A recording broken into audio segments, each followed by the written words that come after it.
Stop being so sensitive. Have you heard that one before? Let's talk about it.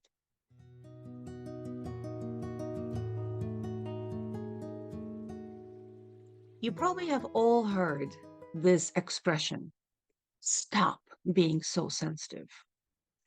Well, emotional sensitivity does have a negative connotation of being touchy, defensive, resentful, drama queen. This is a very invalidating and one-sided view of emotional sensitivity that, like anything else in life, presents us with a dialectic of challenges as well as gifts. Now, there's a much better term to describe supersenser. This term avoids pathologizing and highlights the dialectic of emotional sensitivity.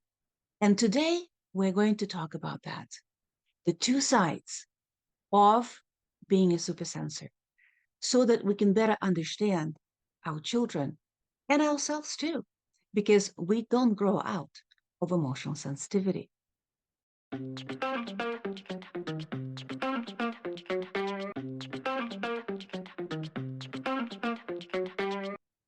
The reactions that a supersensor may have to a situation may actually not be very commensurate with what's going on. And a lot of the time, it's not even observable to other people what have triggered that response. So we have a very low threshold of occurrence, and things such as a thought, a memory, an association, or some kind of an external event, such as somebody did not look at me right, can provoke a very intense reactions. And whatever provoked, as we said, other people may not even register or understand. And this is why a lot of the time people start to harmfully invalidate emotionally sensitive people, saying, what's wrong with you? Why did you react? There's nothing to be angry about.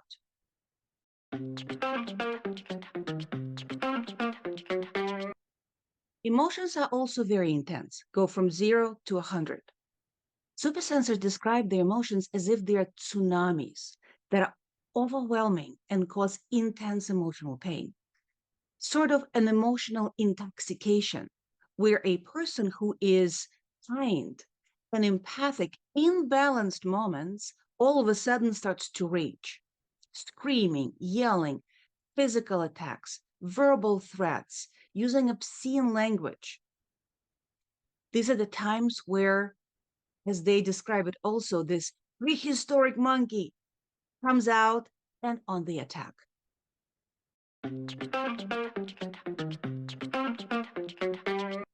Reactions also are very fast, 0 to 100 in a split second.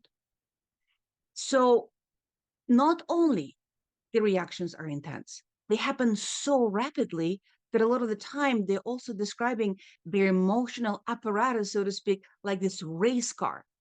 You don't need to actually even press on a pedal that much. You just need to look at it, so to speak, and the car out. So within seconds, person who's an emotionally sensitive can go from neutral or positive states all the way into rage.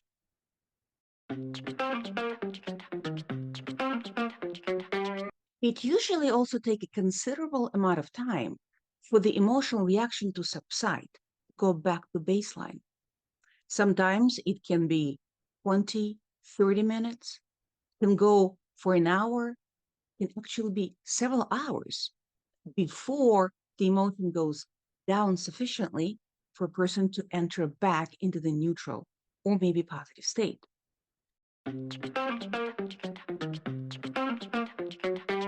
Now, supersensors not only have to withstand the challenge when it comes their way, and we don't like challenges. Any challenge is associated with uncertainty. That's why we experience any challenge as a pain.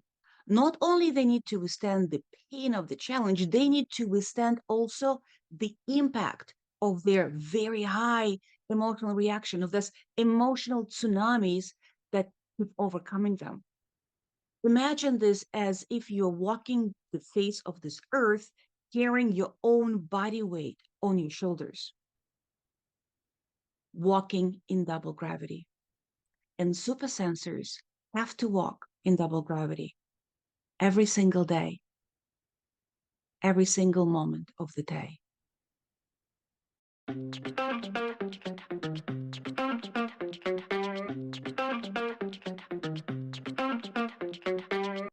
As you can imagine, this high emotional reactivity has corresponding behavioral dyscontrol.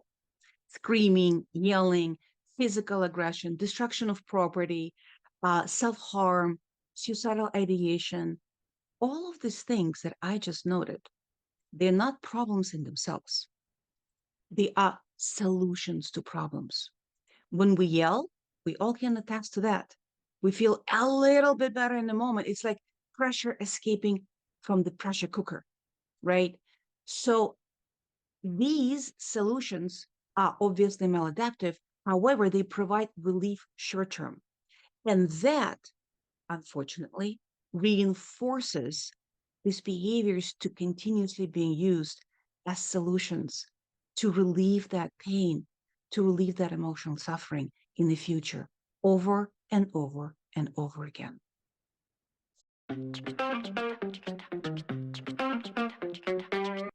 Parents frequently describe their supersensors as lazy.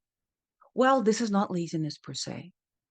As we said, supersensors walk this earth with their own body weight on their shoulders. They walk in double gravity. If you had to walk this earth with your own body weight on your shoulders, would you look for opportunities to run or maybe to lay down somewhere, right? So supersensors don't welcome challenges. They avoid challenges because, as we said, challenges introduce uncertainty.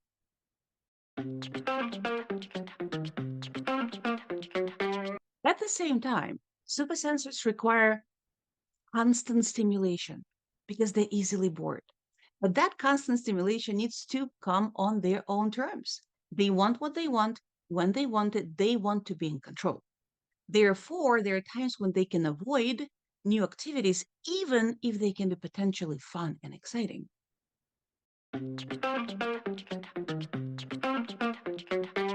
Transition and change bring uncertainty. Supersensors have tremendous difficulty tolerating uncertainty because they have very vulnerable sense of safety. And the reason why they have very vulnerable sense of safety is because they cannot predict. The only thing that we can possibly predict with any certainty what we are going to do in the next moment. They cannot control. The only thing that we can control to any degree, what we are going to do.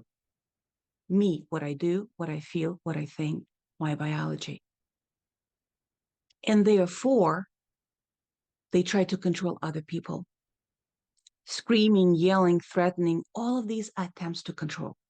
Now, transition and change bring uncertainty, as we said. Supersenses can't tolerate it well. And this is not only about change that is, in a negative direction, it also can be in a positive direction. Parents a lot of the time are very surprised that they need to drag their child to all of those activities that they used to go to every single week. And once they are there, they're having fun. And parents are like, well, doesn't it mean that the child will be more likely to not refuse to go next week? No, because the fun that they had was last week.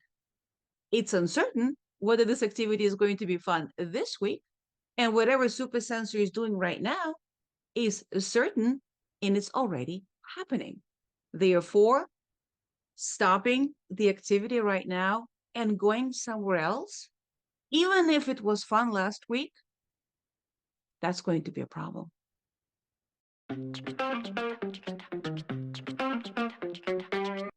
Difficulty with tolerating uncertainty also affects supersensors' ability to delay gratification. You probably have observed that a lot of the time. They want what they want when they want it, on their terms. When they describe the experience of not getting what they want right away, they actually say that they experience it as almost physical pain.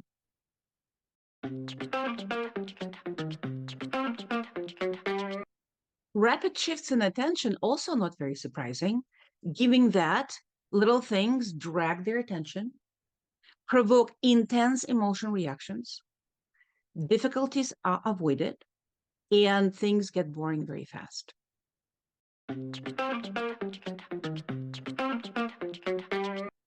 Supersensors experience intense emotions, and all of these emotions bring energy. Emotions are main motivators. And therefore, supersensors a lot of the time are more active than children with average emotionality.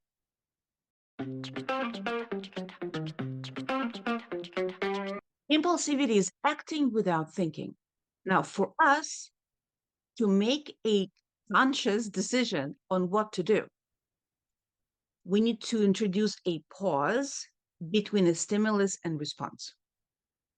So to speak, activate our frontal lobe, right? So that we can indeed evaluate whether or not what emotion is telling us to do fits the situation. And this is what's actually called emotion regulation, because emotions themselves, they tell us what to do and they bring us energy to follow the action urges, but they cannot evaluate. That's not their role. They cannot evaluate on whether or not what they're telling us to do actually fit the demand of the current context. We can only evaluate that in a frontal lobe. That's why we need that pause. Also, emotions are very persuasive. They are screaming at us to do what they want us to do because they're messengers. They need to make sure that they deliver the message on what to do. And supersensors have tsunamis for the emotions. So it's not very surprising that they're being pushed again and again and again into the impulsive responding. And without learning specific techniques on how to be able to introduce that pause and what to do instead, unfortunately, supersensors will be at a high risk to continue to engage in impulsive responding.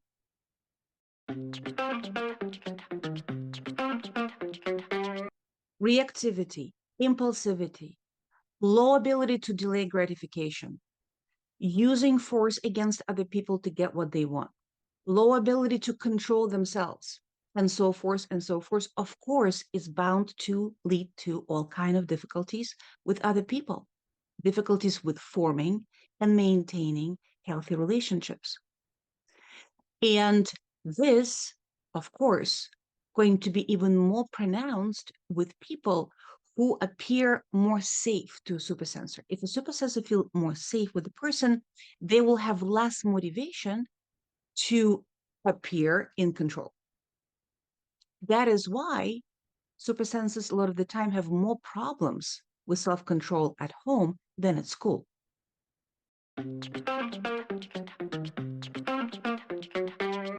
Emotions love themselves. They will make sure that we're going to continue to feed them so that they will continue to be experienced. They're going to make us do things that they want and think things that they want to continue to endure. That's why people have very strong emotions. Their thinking can become very sticky, very rigid, because only thoughts corresponding to the emotion going to be allowed and retained. And this, of course, is going to lead to either or black and white thinking. Because in this moment, a person is going to be engaging in what's called a rumination.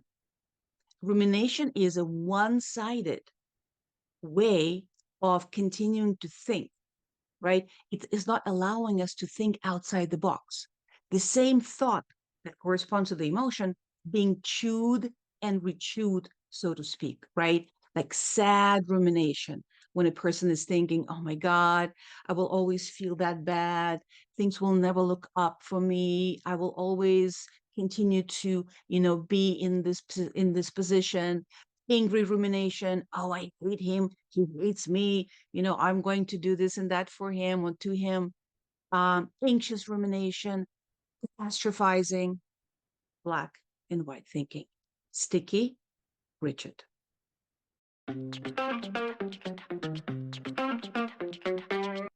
We communicate on different levels. The level of words and the undertones, right? The underbelly of the expression, how it's being said, what kind of an emotion is being communicated through this communication. We don't trust words. We trust the underbelly. We lie to each other all the time.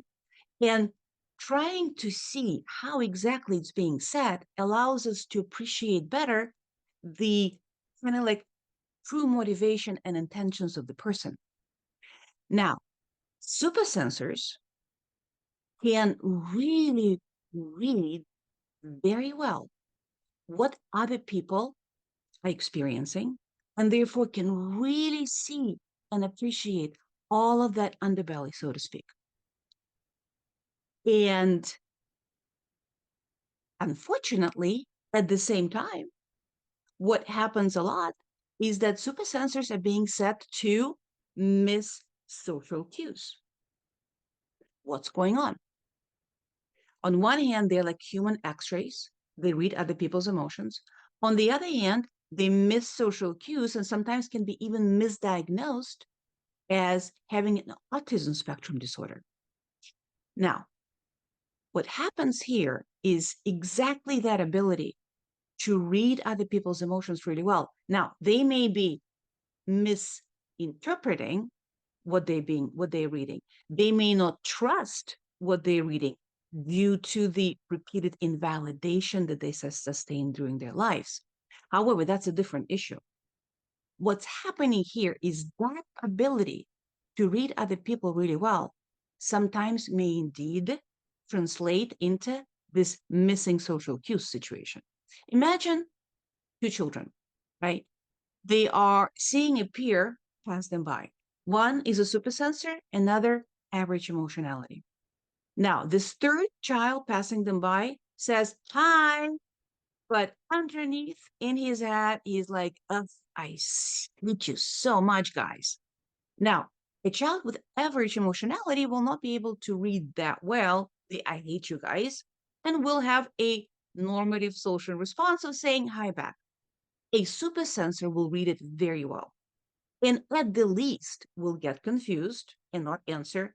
At the most, may actually have a negative emotional reaction and corresponding behavior that may indeed not correspond to what is expected in this social situation.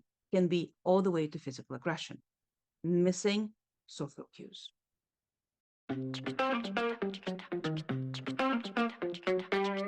Supersensors also may have physiological sensitivity issues to a slight or to a significant degree.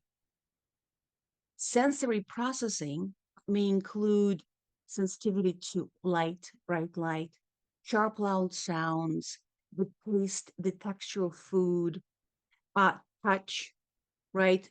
Clothes that are too scratchy or too tight cannot be tolerated. And as you can imagine, all of this only leads to a more complexity of withstanding the daily challenges for a supersensor.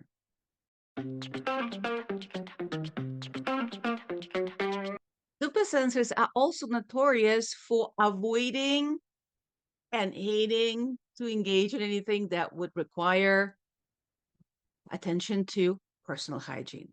They're notorious for refusing to brush teeth, take showers, clean their rooms. Well, listen, it's boring. It requires effort. And there's so many other things that may be exciting and grab their attention than all of that stuff. So how else can it be?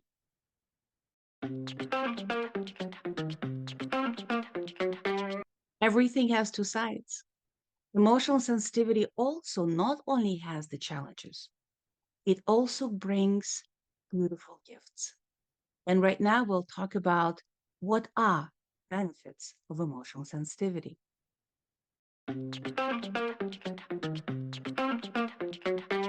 Not only negative emotions can be experienced by our supersensors to such a high degree, positive emotions can also be experienced much, much higher than for the person with an average emotionality. Our supersensors sometimes get so happy, they get silly.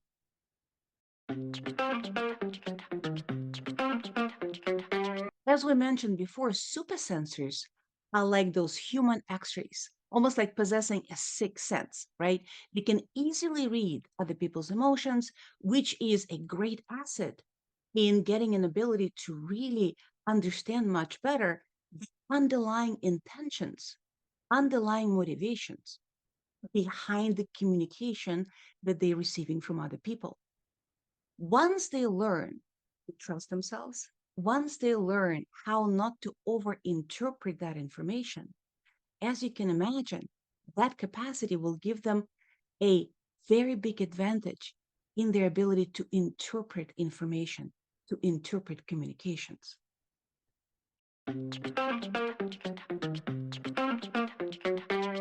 Supersensors, as we said, can read other people's emotions really well. They also can understand what misery really feels like. Therefore, in their balance moments, supersensors are very caring. They have enhanced capacity to be empathic to other people, to be understanding, to be supportive. And this is such a beautiful gift.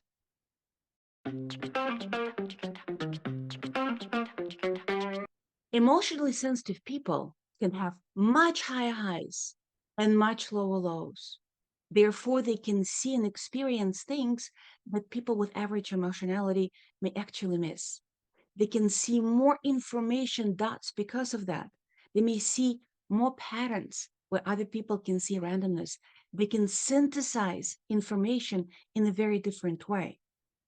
There's a lot of research linking emotional sensitivity with enhanced creativity. And we all can attest that our supersensors, a lot of the time, are very gifted singers and writers and dancers and mathematicians. And most importantly, underlying all of this, they can think outside the box so much more than people with average emotionality.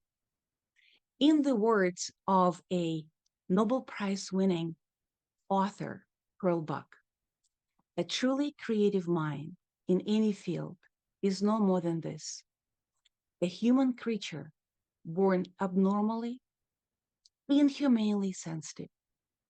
To him, a touch is a blow, a sound is a noise, a misfortune is a tragedy, a joy is an ecstasy, and a friend is a lover is a god, and failure is death.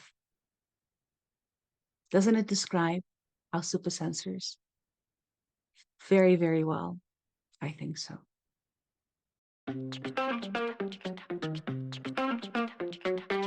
Of course, we cannot relieve our supersensors from double gravity effect, from having all of those very strong emotions. This is pre-wired. That's how they are. Also, even if we could, we would not want to do this because with challenges, we will always also take away the benefits, the gifts. Instead, we want to give our supersensors emotion regulation muscles, attention muscles, cognitive restructuring muscles, all of those muscles so that they can withstand the challenges of the emotional tsunamis and be able to benefit from all of the gifts that emotional sensitivity presents.